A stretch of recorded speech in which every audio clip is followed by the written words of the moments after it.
This is episode 39 of the Andrew Hines Real Estate Investing Podcast.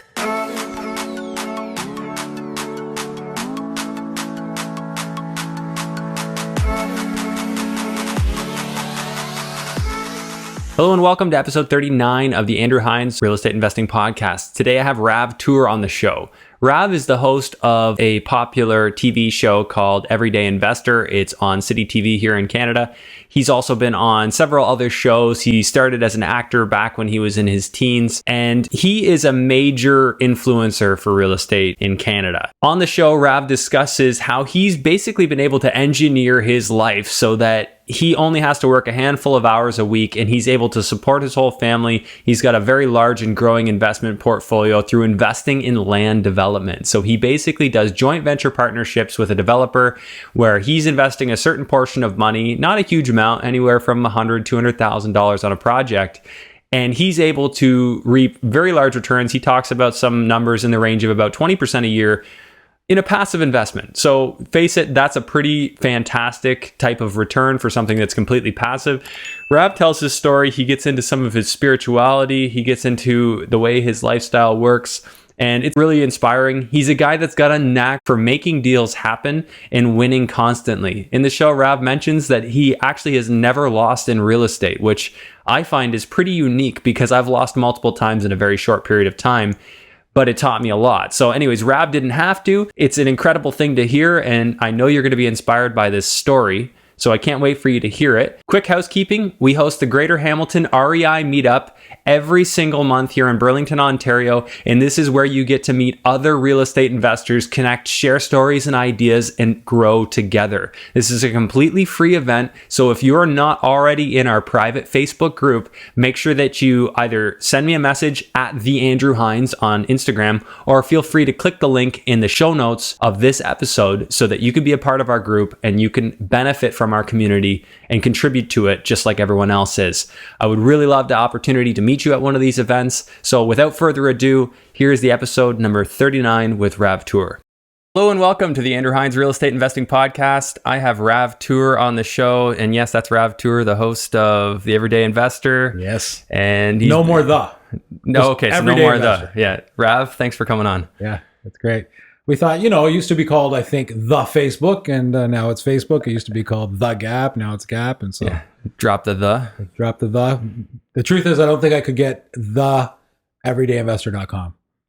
No, I got everydayinvestor.com. Yeah, so let's change the name of the show. Hey, that works. Yeah. Well, I mean, the never matters in a search anyway. So yeah. Rav, it's really great to have you here. I know you had to make a trek to come here to the little studio, but I do appreciate you doing that. And I think this is a really cool opportunity to kind of dig into your past because you're always interviewing people. Yes. You're the guy always asking the questions, but who asks the questions to Rav? Yeah, I, to be honest with you, Andrew, I'm really reluctant to do podcasts and be guests on shows, and because I don't feel like I have really much to say, to be honest. You know what I mean? I have a lot to say about what I do and what I think and my opinions. But you're a close friend. And so I said, and there's a close friend that asks, why not? I think I did some mutual friends. I did Irwin's, I did Simeon and Jazz's, and I think you did. Okay. Yeah. And yours. I mean, this is kind of just the third one I've done over many years. I'd much rather ask the questions. Yeah. Yes. Well, we'll have a little back and forth on this anyway. It's funny that you say that because I kind of feel the same way. Yeah. I kind of feel like when I'm asking a lot of these questions, like, I've done a ton, but there's so many people like that I interview have done so much more than me. And exactly, but I don't think you should diminish what you've done because you actually have taken a little bit of a different path with real estate investing. And I know that I think you did have some properties at one point, but now you're more into alternative investing, which I'm sure we'll get into. But if you don't mind, can you just tell our guests, our listeners, our viewers, where you started down the road of getting involved in real estate? Jump right to the real estate. Yeah. So I get bored really easy. And if I'm interested, I'm really interested, we'll become an expert. And if I'm interested and love it, then, I think that's just really where all people flourish. But if I'm not interested, I just probably it's wrong. You probably don't want your high school students to listen to this, but I could just care less, right? And so I got asked to leave 4 different high schools, and then so I think in the 4th one that I went to, I was 16, and I don't know if it still exists, but they have co-op, you know, where you just kind of, okay, you don't have to be in school, you can go be at an establishment and learn. And so I was born and raised in Kingston, Ontario. Like 100,000 people at that time, maybe 60,000 people. I was probably the only brown boy that lived there, and they put me in the largest real estate brokerage, and so that was my co-op, and I was like, wow, this is fun, and you can make money, and there's the art of the deal and the challenge, and I'm just talking about like buying and selling. There's guys in there that were developing and apartment buildings and this and that, and so. Then me and my mom bought our first townhouse, and then we lived in it. Then we moved out, rented it out. I took care of it, and so I'm 48, so I guess it's been 32 years I've been in the game, and just really enjoy the challenge, the art of the deal, the entrepreneurial aspect, of course, making money. I enjoy those things. It's not my everything, but I enjoy it. Do you enjoy the winning when you make a good deal, or when you make a good return on something you did, and that's kind of like a feeling of satisfaction? 100%. But I want everyone in that deal to win, right? Yeah. I actually don't feel good if one party doesn't win. Truly, yeah. I'm blessed and cursed in the sense that I have an extremely sensitive conscience. So yeah, like I'm not cold sales, hard sell. I could never do any of that. It has to be really like kind of organic and fun, and everybody kind of wins. Yeah, I would agree. I think that's like going down the wholesaling path. And I know some people out there, kind of bully the sellers and a little bit to try and get deals. And at the end of the day, I think it needs to be about solving a problem, right? There's a room for both people to win. And I think that needs to be the approach in anything you do. So I'm fully with you there. Yeah. That's actually one of the reasons why the idea of rent to own initially didn't really appeal to me, because I saw a lot of people failing to buy, a lot of people not being able to. So I can definitely appreciate your approach with that. But okay, so I wanted to go back a little bit further even than that, because somewhere along the line you got into acting. I know you were doing that, and that's was that at the same time? Yeah. So you were kind of thinking real estate was something to you, but you weren't sure what. You bought your first property with your mom. When did you start acting, and then when did real estate take over? Because I know you eventually became a real estate agent. Yeah. So I'm born 1971, Kingston, Ontario. Parents, I have a sister 2 years younger. Parents divorced when I was a kid. Mom came over from India. Dad came over from India. Arranged marriage. Imagine that. They don't all work. Wow. But my dad, I watched my dad on the news. Ready? Punjabi guy in the taxi business. Mm-hmm. Do you imagine? Never heard of that before. No. But he came over and he talked to 2 friends. I mean, he worked in the penitentiary. He was in the Navy. He was so on and so forth. And then he called a couple of guys from Toronto, 2 brothers, said, sell everything you have, come to Kingston. My dad bought 11 cars. Each brother bought 10. They had 31 cars. They called it CityCab. And back then there was no transit system.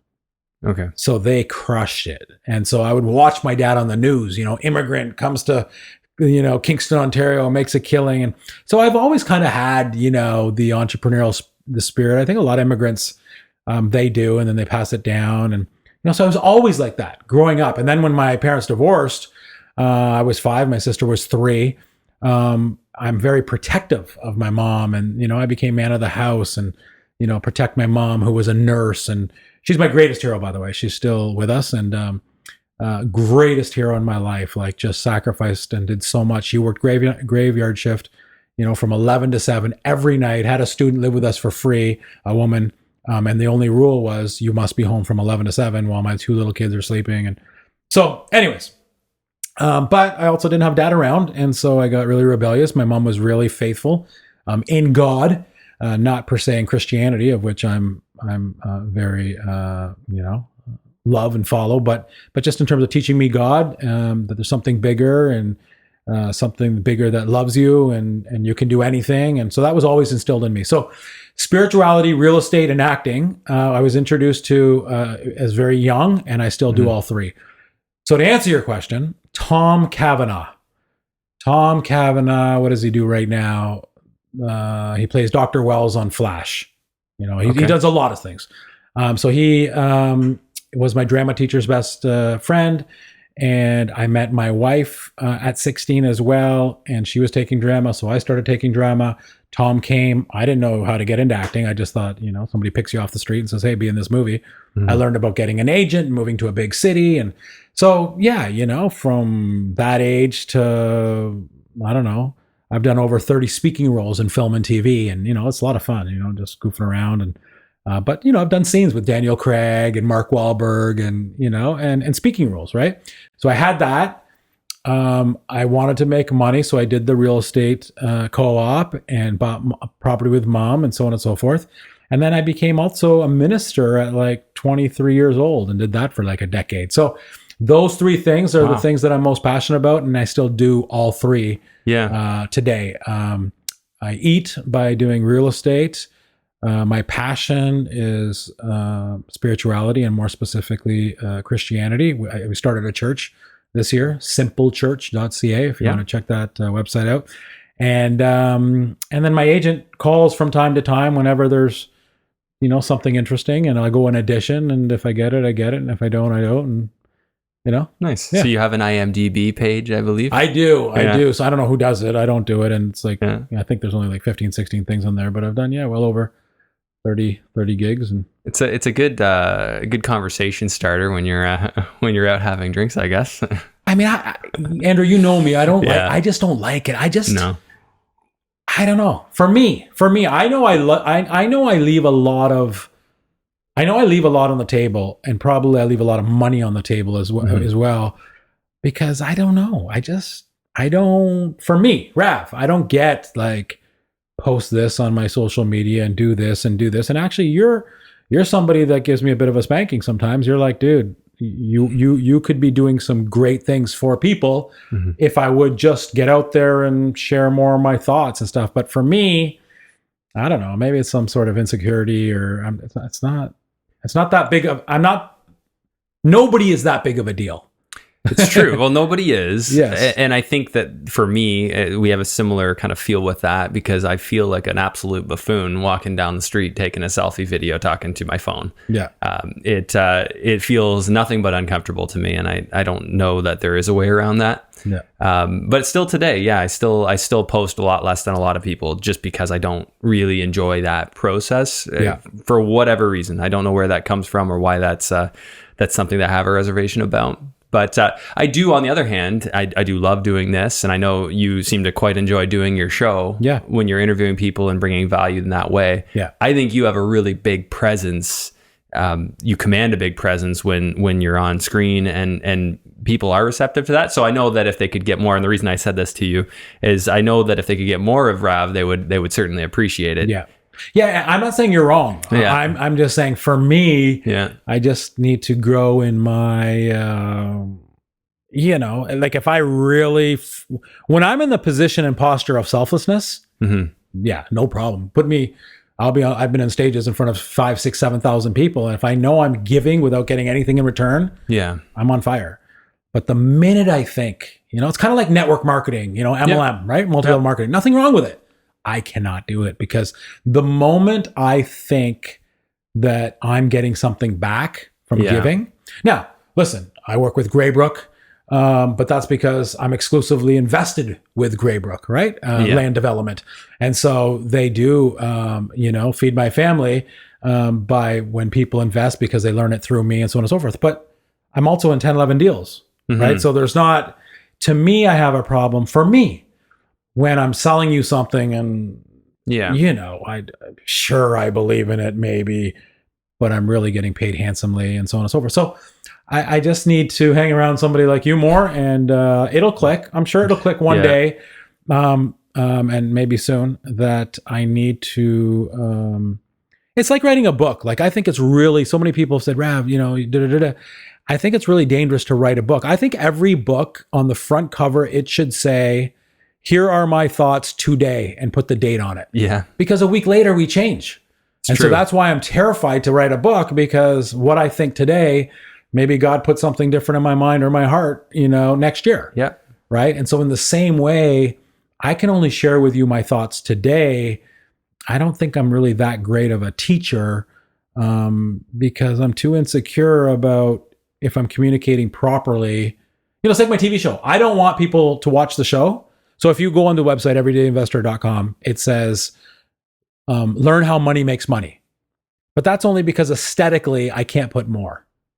If you hit the about, then it says, we all want more time with family, friends, a benevolent purpose that's greater than yourself. But we spend all of our time working to make money to live. Imagine a life where you didn't have to work to make money. Money could make you money. So you could work less and have more time for the things that. And now I'm excited. Now I'm really excited.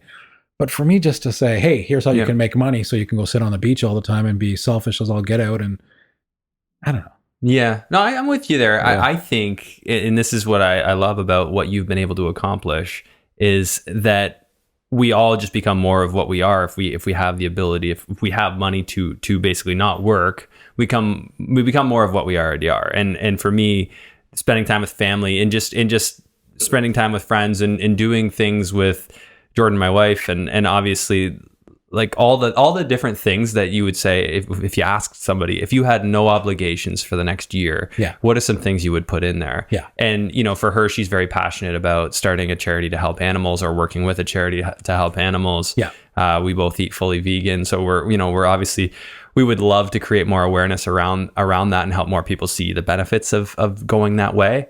Just things like that. But for me, just the ability to go spend time with her, she works, 8 hours a day. And granted, she likes what she does. She's a TV host as well. Yes. And a good one. And a good one. Yeah, very good one. And she's got so many things that she's so great at. I love seeing her explore all those things. I just love the flexibility element of financial independence. Yeah. To me, it's like, well, like you said, your mind changes. You write a book today. How will you feel tomorrow? Well, what I want to do tomorrow might be different too. Yeah. And if I don't have flexibility, then that puts me in a weak position. Yeah. I feel exposed. Yeah. So for me, if I were to narrow it down, I want to spend as much time as I can with my kids. Mm-hmm. That's huge. Right. And they've been homeschooled, world schooled their whole life. Well, that's not true. We learned about it when he finished grade 4 and she finished grade 1, my son Samuel and Olivia.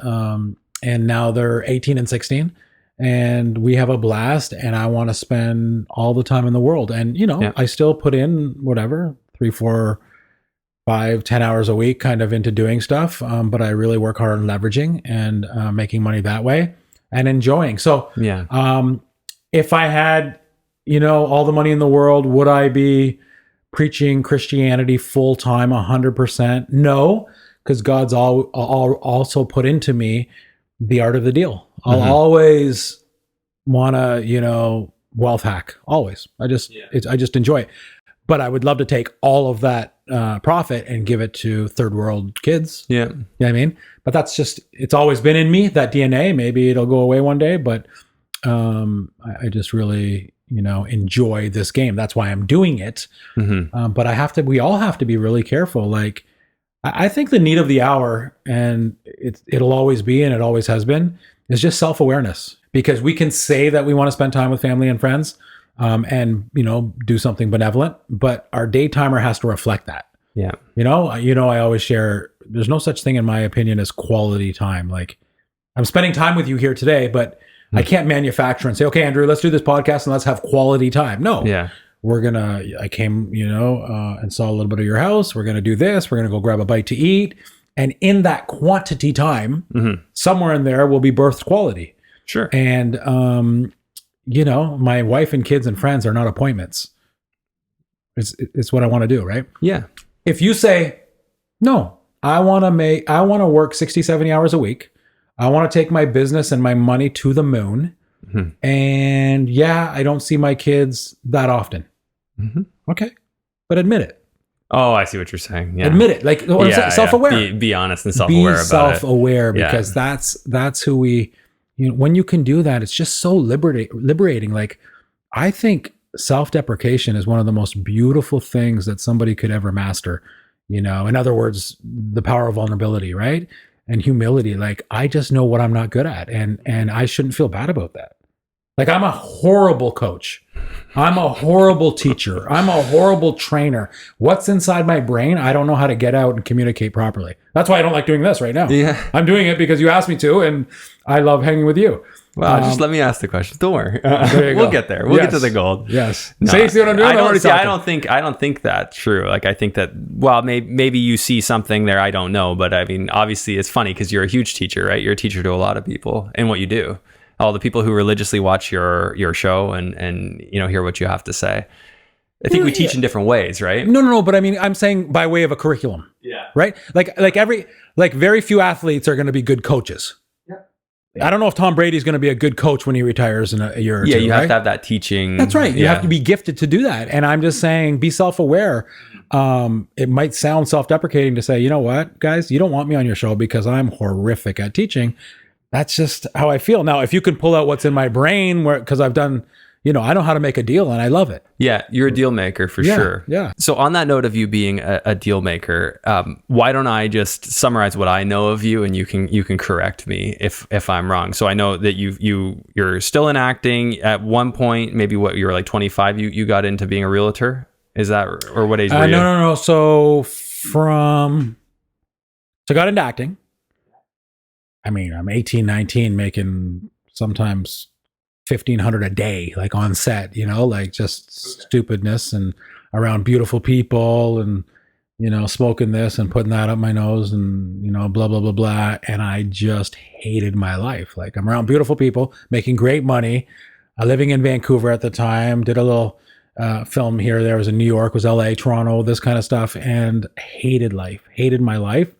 And just was on a God quest, and then surrendered to the walk of Jesus, which I fell in love with, the selflessness and the humility. And I said, this is it. And so I want to become a minister. And then 6 months of being a Christian, I was interning in a church in Vancouver. And so from the age of like 23 to like 30, 31, I was doing that and just love it, doing some acting. And that's it. And so always acting, some real estate, always some real. Yeah, so buying a couple properties here and there. All that kind of stuff, with and then I had a couple of kids, and ministry doesn't pay much, right? And so I said, I got to make money, and I just tried to start a couple of businesses that I had no business starting. One was a tourism business. We put the first pedicabs in Toronto. The you drive in with the bikes. Okay. Pedicabs. So we put the first ones in Toronto, but then SARS and West Nile and whatever, all these different the things that killed tourism and stuff, right? So around 2002, we're talking. Okay. Yeah, 2002, 2003. So then that failed, and then I started something else. And I should, that's a good lesson. You should only stick to what you know, right? Yeah, I agree. I put some money in stocks. When that went down, I took the remainder out, put it in real estate, and peekaboo, I made money. I've never lost in real estate, ever. I've lost in a lot of things because I get bored. Never in real estate investing. How old were you, or what year was it when you started being a real estate agent? Yeah. So then I wanted to, the last thing I wanted to do, because it's golden handcuffs. It's good money, but I hate that lifestyle too.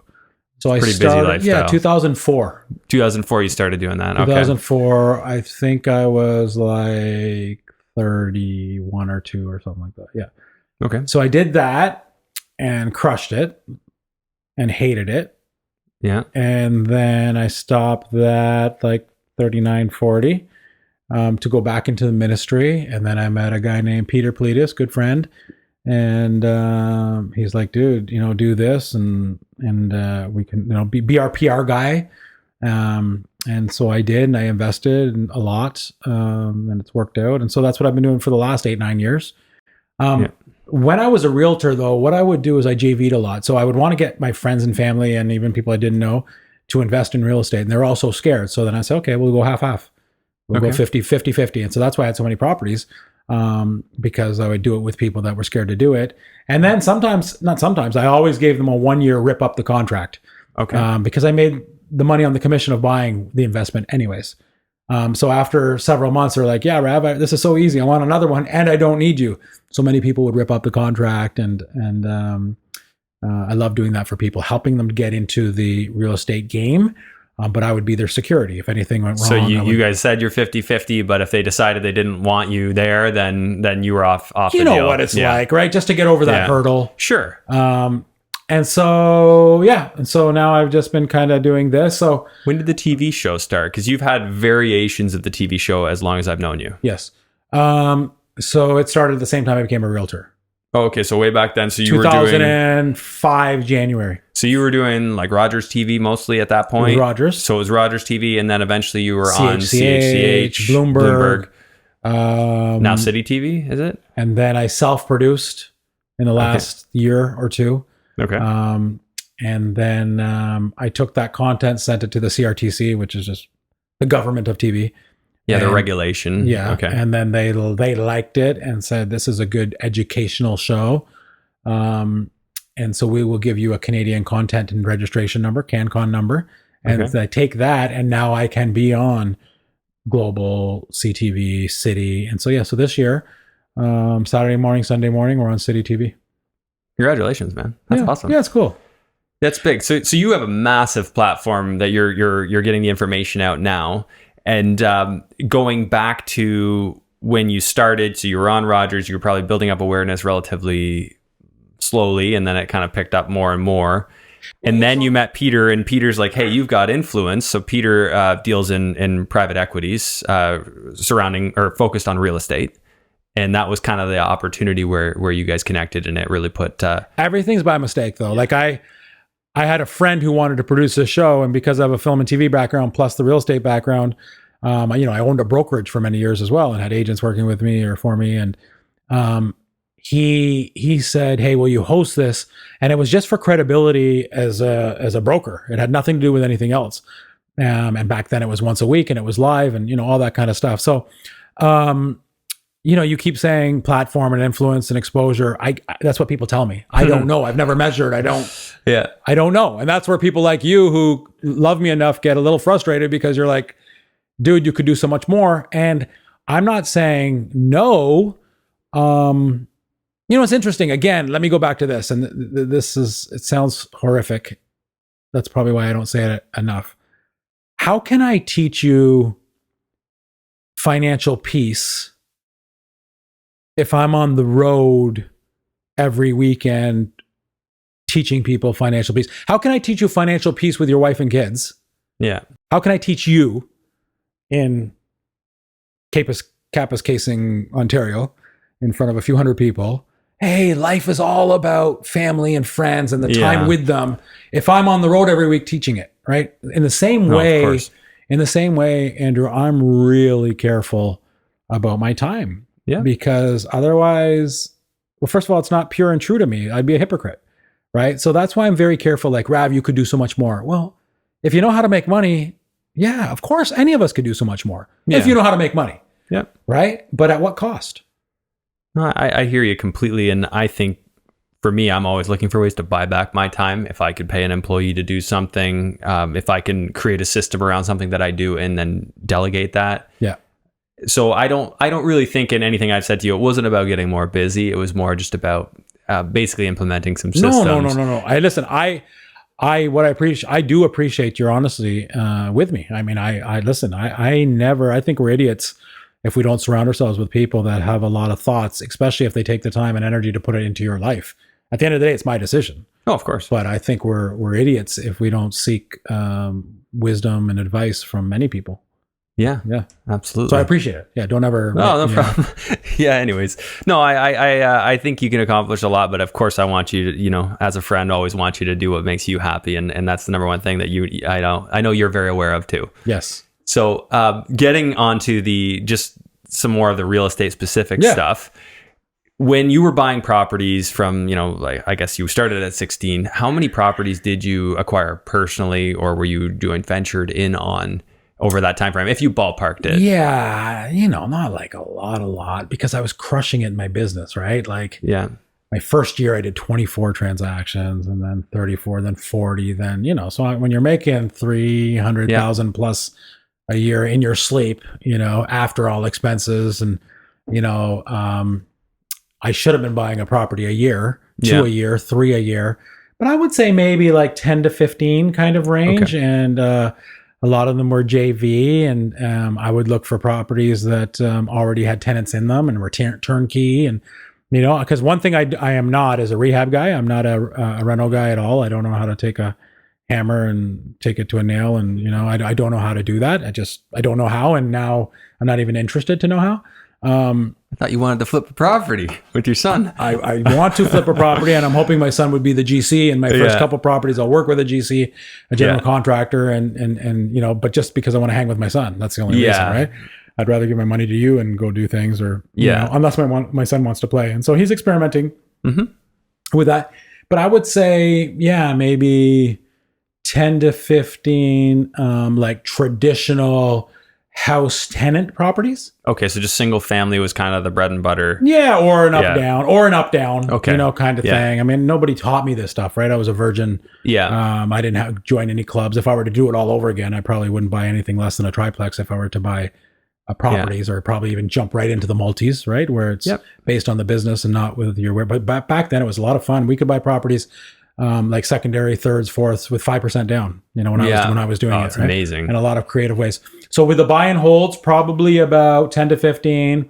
Then I did some assignments, just by mistake. Like I just didn't want, I bought a couple properties like on the mountain in Hamilton, a couple townhouses for like nothing, 120,000 or something. Right.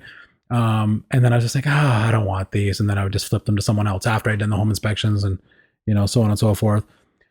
Have done that, and then lots of, as private lending, just nothing, 7-8% to friends. I didn't charge much, and rent to owns. Yeah, I know you mentioned you got into some rent to owns a while back, right? Rent to owns, I did them, and I created them. Again, nobody taught me. I just made them up myself on how to do them, and you're right, the person who they never closed on it, and so I won huge, which just it didn't feel the greatest because I wanted them to win as well. And really interested to see what this girl, Rachel Oliver, she's doing with her gig. She is like 70-80% success rate, but that's because her husband helps the tenant buyer with their credit. Yeah. So it's really interesting. Yeah. I actually just interviewed a guy. It hasn't aired yet, but it will by the time this episode's out.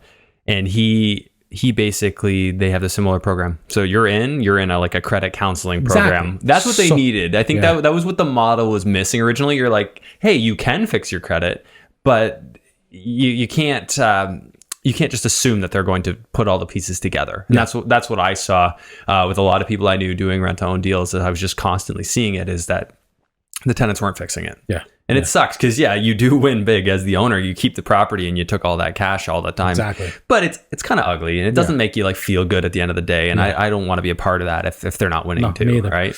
Yeah. So I did those, and then of course lots of land development deals, right? And then even when I know the owner of the company and I believe in the product, I've invested significantly in stocks and startups, and so all that kind of Yeah, so you just had a knack for finding deals and making them work, and for you to say that you've never lost $1 in real estate at age 48 when I'm at age 33, and I think by age like 28 I had been hurt bad. Yeah, but the difference is almost everything I've done, Andrew, I've leveraged in relationship and done with somebody else. What I really admire about you, and I think you should continue to do it, especially when we don't have the kiddies yet, babies, and congratulations by getting married recently. Thanks for inviting my wife and I. It was wonderful. Yeah, it was great having you. What I appreciate about you and some of your colleagues is you are doing big things and figuring it out on your own. And with that, then there's going to be some losses. As long as we have way more wins, there's going to be some losses. I was never that risky to have any loss. I wouldn't say risky because you're not risky. I was never that intricately involved to really, it was just always like I said, all my properties were pretty much turnkey. So I think, it's the same kind of like knowledge and experience just really mitigates risk. I can sleep a lot better at night with something than somebody else could, and vice versa. Yeah. There's some things that I can't, like I hate conflict relationally. If I can't resolve something, if there's conflict, I always try to resolve as far as it depends on me. But other people, they have thicker skin and they're just like, hey, that's their problem and they can sleep. So, we all have our strengths and weaknesses. You've had way more wins than you've had loss. So Yep. At the end of the day, are you a successful real estate investor when it comes to, profit? 100%. Yeah. Well, I mean, if I could go back and and avoid those mistakes, I think that there would be a big part of me that would want to. I mean, the learning I got from them was huge. Yeah. But where I was going with that is that I think I'm at the moment a little bit more like the other side of the spectrum, where I'm careful enough that I won't put myself in a deal where I think that there's a chance I'll lose. Yeah. And I learned that from making the mistakes earlier. But I also look at that and say, well, that does slow progress.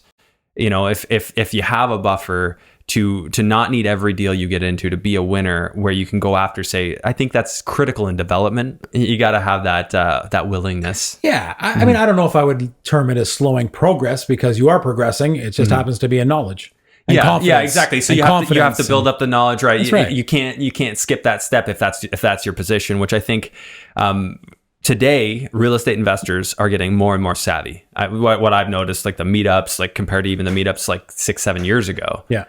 Way more savvy real estate investors, but the market is harder to get into too. So it's just you were at an equal advantage. Back when you were doing it, you could be successful probably quite a bit easier. Yes. Because the prices were a lot more attainable. Yeah. Now people are getting more creative, triplexes, conversions, all this stuff, because they had to in order to keep profitable. Absolutely. Yeah. So, same opportunities exist, just they kind of look a little bit different, I suppose, today. Yeah. By the way, your quote, knowledge mitigates risk. I use that all the time. I give you credit where I can. Don't worry. I just threw in, right now for the first time, I just threw in experience. Yeah. Because I was referring to you. I think maybe I'll throw that in. So knowledge and if you're lucky, experience. Yeah. It mitigates risk because it brings confidence, right? Absolutely. Yeah. You're more confident. Yeah, I think like the knowledge that I've got when I've moved, I've been very confident because I watched people doing it, that we're doing it right. Yeah. Right. I am not going to boost myself up here to say that I knew everything, because that's not at all the case. I watched like Carmen, huge inspiration to me. A friend of mine, Carlo in London, was just absolutely crushing the student rental game. And I'm like, what do you know? Fortunately enough, these people were willing to spend time with me and talk to me and help me grow. Yeah. And I think now, like doing these meetups and all this stuff around, it's like you wouldn't believe how many people are giving in this community, which I think is amazing. Yeah. Like people are just ready to share. They want to see you succeed. They want to succeed, and they know 1 + 1 equals a heck of a lot more than 2. That's good when you're combining ideas. I believe you. I'm not out there enough to know, but that's if what you're saying is right. That's wonderful. You should come out next one. I don't know. I know you don't always want to do that kind of thing. Dude, I'm a daytime guy. Yeah. I'm a daytime guy. Like right now we're doing this. What time is it? Noon? Like 12:58. Yeah. I'm a daytime. So to go out at night. Yeah, I got I just want to binge my new shows and Netflix and whatever. Me and my wife and kids and hang out. And yes, I can definitely appreciate that. That's the way I feel too. But when I say daytime guy, I get a lot done, right? Yeah, absolutely. I do a lot because I don't know. At nighttime, I'm just tired. Yeah. I'm tired. I don't know. So you transitioned your investing from basically being a lot into real estate to simplifying your life. You were a realtor, working your butt off, being busy, and obviously being busy was not making you happy. Yeah. Owning all the properties, probably the same, kept you busy, didn't want that. So you got rid of all of it. And then eventually you just ended up in equity investing, primarily probably doing some mortgage investing or private lending. Yeah. No, with equity. Yeah, so you're doing everything with equity. With the developers. Yeah, just joint venturing with developers. So this is the alternative investment, which I've never had anyone on here speak about this, doing alternative investing, completely passive. Yeah. Why don't you just tell us a little bit about what you've been able to achieve? Like, what's a good deal look like? What did you have to invest? Yeah. How long were you invested? And what was the type of yield that you were getting? Yeah, so one of my guests on my show was one of the biggest commercial realtor guys and really successful, an investor and owned apartment buildings. And, his name is George Politis. And I'd bring him on my show. He'd say, hey, bring my son on, Peter Politis. I'd say, well, who's he? What's he do? And, like when you're a hands-on real estate investor, like buy a property and tenant it out and, flip the contract and, joint venture and all that kind of stuff. People don't know about development. Because development really, Andrew, is not real estate, to be honest. It's manufacturing. Okay. Right? We're in a manufacturing business. I'm speaking into something here. I have no idea what this is. some big round mic, I guess. And pop filter. Pop filter. And so how much did it cost to make this? And how much does it retail for? And the margin in between you take out. And that's what it is. And so it took me a while, for it to click. But then it clicked. Manufacturing housing, right? And the biggest developers, they use other people's money. And it wasn't actually really other people's money. It's institutional money. Pension plans, hedge funds, these guys would write. So let's, for example, we could build a condominium and it would cost, we do two, 3 towers and it might cost us 400 million. Well, in Ontario alone, and people don't know this, you really just need money for the land, a little bit of marketing. And once you sell out 70, 80% of what you're building or manufacturing, the government, the banks, they give you the other 70%. So if it's a $400 million build, we could borrow 280 million, at like 3%. Right. So that's what the big players, that's what they do. The big players, right? So the big players are coming in with their small piece of equity, owning the land. They're getting pre-sales enough that the bank, which are backed by our government, will fork out the other 70% to cover that build. And then, if you're in for 400 million, I guess you're hoping that the units retail for 600 million or something like that. Probably, like anything, 25, 30%. I mean, again, 25-30%. It's probably a lot higher than this thing I'm speaking into. Yeah, no, probably. The margin's a lot higher. Like, what does this retail for? This one mic. The little pop filter? Yeah. Oh, the mic is like $85. I find that ridiculous. Those used to be so much more. But yeah, you can imagine it was made in China. $85. $85 is what it was made. What retail? And how much did it cost to make? Oh, I don't know. Like maybe by the time it's shipped over here, 60, 50. Okay. Who knows? But there's a bunch of people getting paid in between, right? So but it's still the margin. Yeah. For me to say 20-30% margin is not. 20-30% margin on a development, is that kind of where they project, like the ones you've been doing? Yeah, so if we do $400 million thing, we're going to profit 120 million. Okay. Right? And you're just taking a piece of that. So you as the investor, you're not putting in the whole 120 million, obviously. You're putting in a piece of that. And 120 million is the profit. So let's say, so again, the developers would use big institutional. But Graybrook kind of came along, and these guys, they know and are good friends with, and it's on their speed dial, and with these big developers. And they said, hey, whether this check for the land, so the land maybe on a condo might be, I don't know, 10-15%. So if it's a $400 million build, let's just call it 60 million is the land value. Okay, so we need $60 million. So the pension plan or the hedge fund can write a check for $60 million, done. But Graybrook came along and said to the big developer, do you care where the check comes from? It's like, a check's a check. They said, no. What do you have in mind? Well, we'll have individual people like little old Rav and Andrew writing their checks as low as 25 grand that combined in a limited partnership will make up 60 million. Do you want to do that? And the developer says, do we want to do that? We want to do that more than we want the money from the institution, because the institution can change their mind after that project's done. But investors will keep going, and they'll tell their friends, and they'll tell their friends, and they'll tell their friends. Right. So that's what it is I and you and I and our listeners, and I guess viewers, can be on the same playing field, and have the same opportunities that the big players can get. And so it's just a JV. It's just a JV. We come up with that 60 million, actually a little less. We make the developer put in a little bit just out of good faith. Then the sell out, our product pre-sale.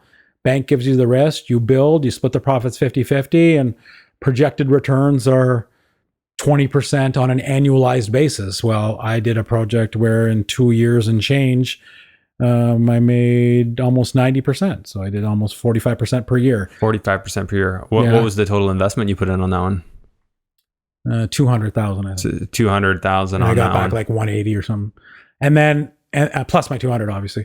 And then I've done deals where it was, 14, 15% because the government got involved and we had an issue with heritage, can't change the face of this or that. And so, all said and done, it's just really, to do nothing, to write a check And to have a, a goal of making 20% annualized, give or take, is fantastic, because I didn't really need the cash flow. I like I say, I do some business development for them as well, and they give me a few bucks to feed the family, and we're good.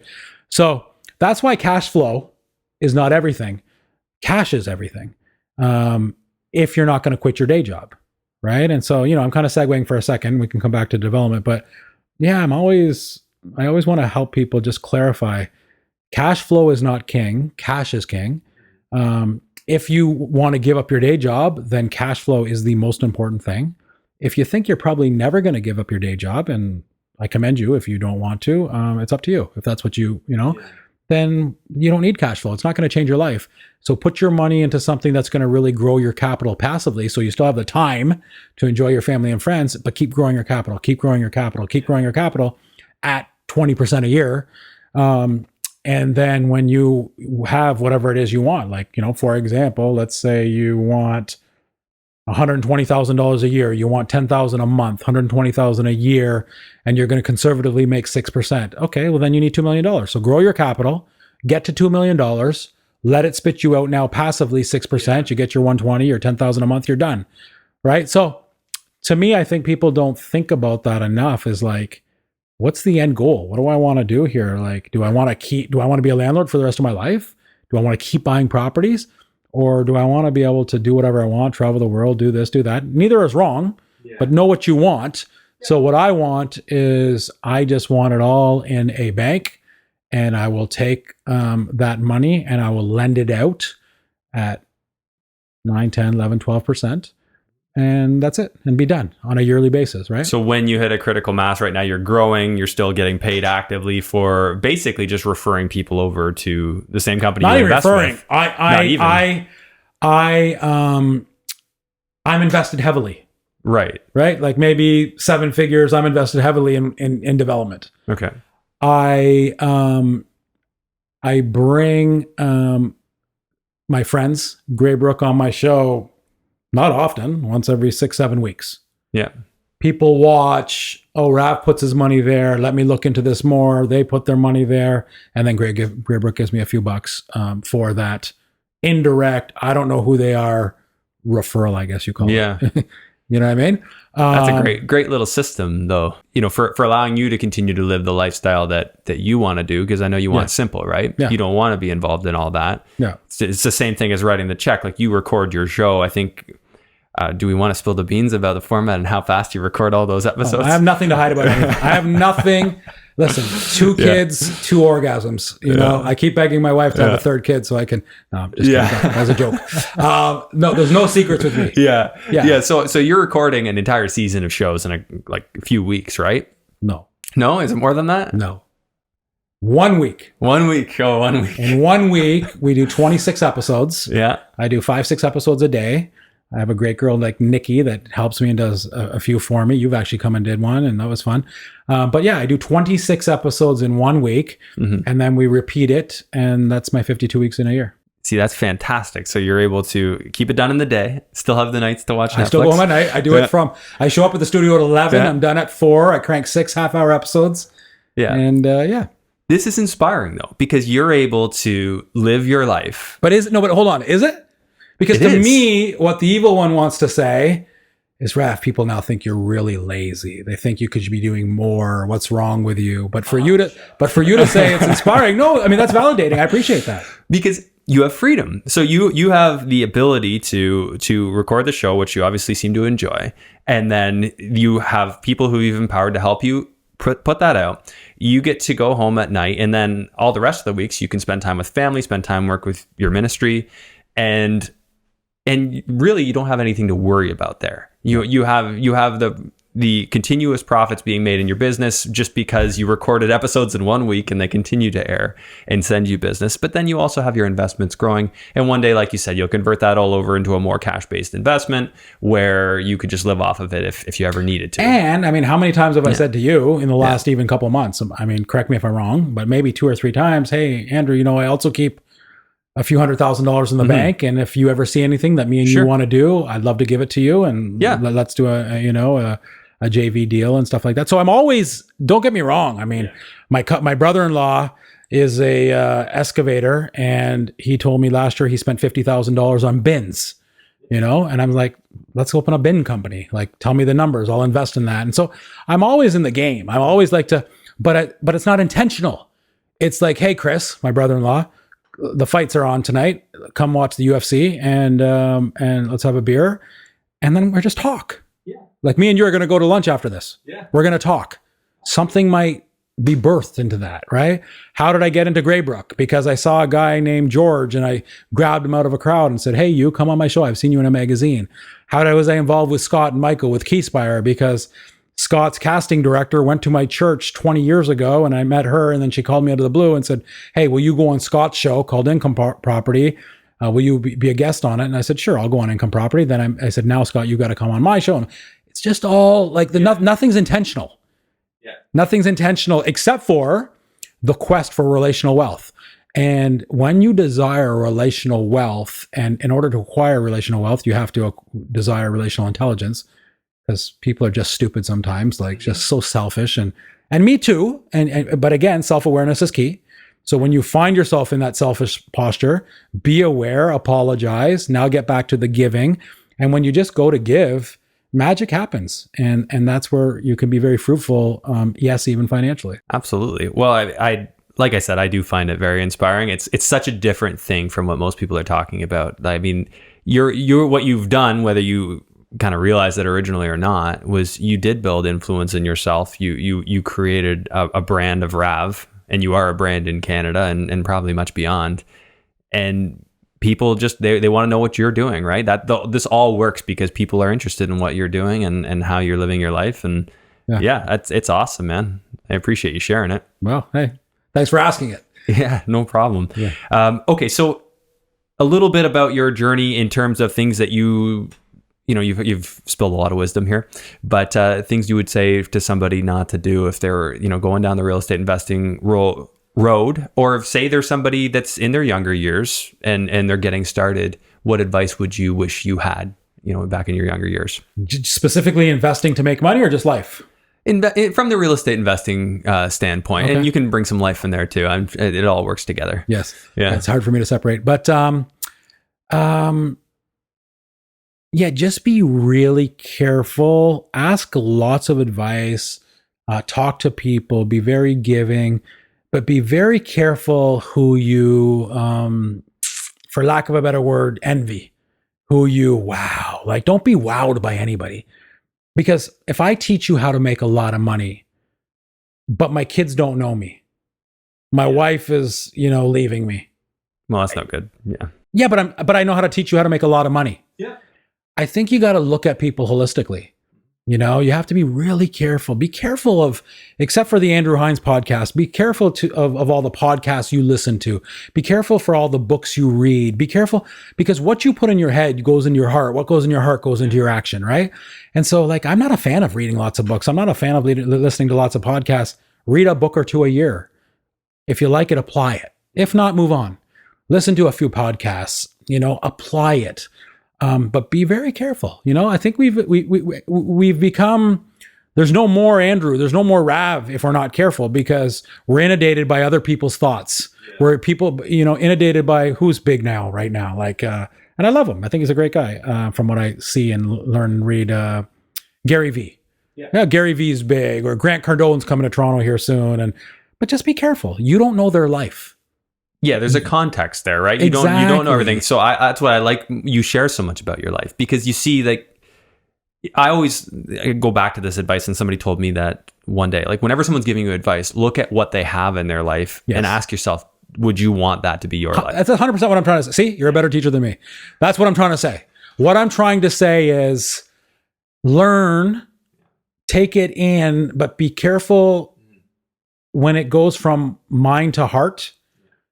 Really go slow on that drive. On the drive from mind to heart, really take caution. Like, stay in the right lane. Go really slow. Because once it gets to heart, it goes into action. And you've got to just be really careful from who you're learning from what you're, and be able to differentiate and say, okay, you know what? I think this guy is an idiot the way he lives his life, but in terms of how to make money, I will imitate that. But as long as you know that, as long as you know, somebody's watching this and say, I think Rav's an idiot. I think Rav is lazy. He doesn't work hard enough. But I'm going to listen to what he and his guests say about making money. Great. As long as you know that. Don't work 5-10 hours a week. Go ahead and work 60-70 hours a week. But just know that that's what you're doing and be aware, right? So that's why I'm just very careful of who I imitate holistically. I can take bits and pieces, but you can get in a lot of trouble because somebody can help you take your business to the moon, and they may be married, 5 times over, and their kids don't know them, and you're going to follow the same path if you're not careful. I feel gross even talking like this. I feel, because I don't want to sound judgmental at all. I'm just saying, you asked me what would I say to Rav 25 years ago, I would just say, be careful. No, I appreciate that completely. Yeah. And that's something that I've learned, throughout my later 20s is that to be very, very careful of, look at them holistically, just like you said, and analyze the whole picture, decide what parts you like and what parts you don't. And you might decide that there's so much of what you don't like there that you just can't follow that person, or you just can't take their advice. And exactly.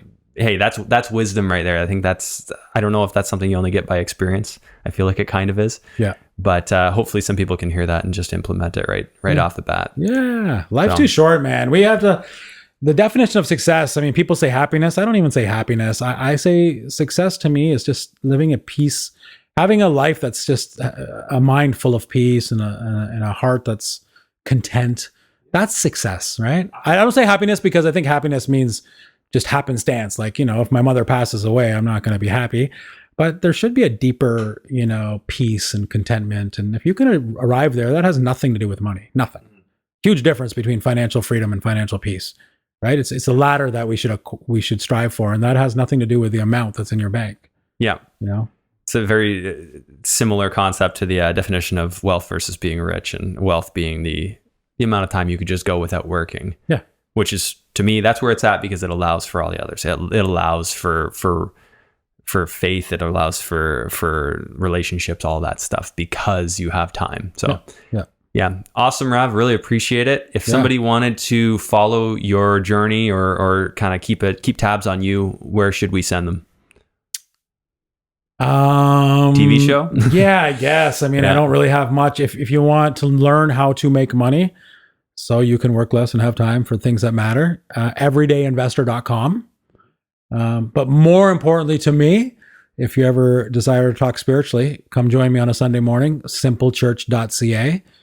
And other than that, Rav Tour is not on social media because I'm just not good at it. I waste too much time. But the show is, and it's starting to be more and more. So so they could follow the Everyday Investor or Everyday Investor on Instagram, I'm sure.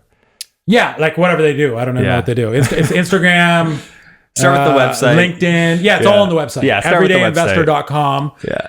But like I say, I don't have much to say. So I'd rather you contact my guests than me, but I'm also not hard to get. I love to talk to people. So awesome. Yeah. Well, thanks again, Rav. Let's go grab lunch. Yeah. Thank you. Thanks for listening and watching today's episode, guys. Quick reminder, please take a moment to rate and review this podcast on iTunes. If you're watching on YouTube, make sure you smash the like and subscribe buttons and the notification bell, and feel free to post a comment below. And while you're at it, why not share this episode with somebody you think it could help? I'd really appreciate it, and it's going to help grow our community around this podcast. Thanks again for watching. We'll see you on the next one.